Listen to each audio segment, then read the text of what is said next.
এবারে নতুন ভোটার হয়েছি, তাই ভাবছি একটা ভোট দিয়ে দেই। তো এই চিহ্নটা হচ্ছে ভোট দিতে যাওয়ার পরে আমাকে এই চিহ্নটা দেওয়া হয়েছে। আমি এই প্রথম ভোট দিয়েছি।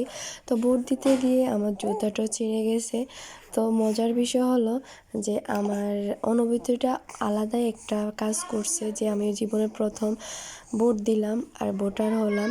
ভোটার যেহেতু হয়েছি, তাই বললাম দেশের নাগরিক, তাই এর পক্ষে একটা ভোট দিয়ে আসি। তো আমি যে ভোটে এদিক দিয়ে আমার ছেলে দাঁড়িপাল্লা বানাইছে, দাঁড়িপাল্লা বানিয়ে ও দাঁড়িপাল্লাকে সাপোর্ট করে। তা আমার ছেলে কি করে, আমি যেটাতে সাপোর্ট করি সে আমার সাথে, আমি যদি বলি দাঁড়িপাল্লা সে দাঁড়িপাল্লা, আমি যদি বলি ধানের শীষ সে ধানের শীষ, মানে আমি যেটা পছন্দ করি সে আমার সাথে ওইটাই পছন্দ করে। তা যেহেতু আমি এবার নতুন প্রথম ভোটার, তো আমি ভাবছি যেটাতে আমি ভোট দিব যত ন্যায়ের পক্ষে দাঁড়িপাল্লাতে দিব।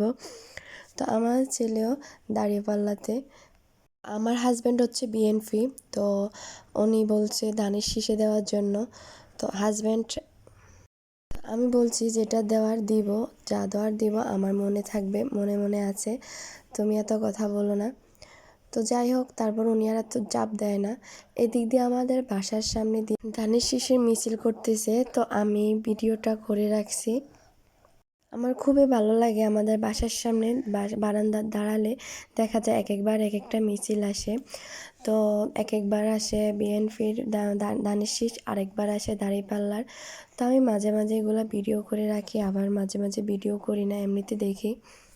তো আমি লুকাই লুকাই ভিডিও করছি। অনেক সময় আমার ভিডিওটাতে অনেকে দেখছে, দেখে এদিকে তাকাই ছিল। তো আমি ভিডিও করতে পারি না, লজ্জা অনেকে তাকাই থাকে।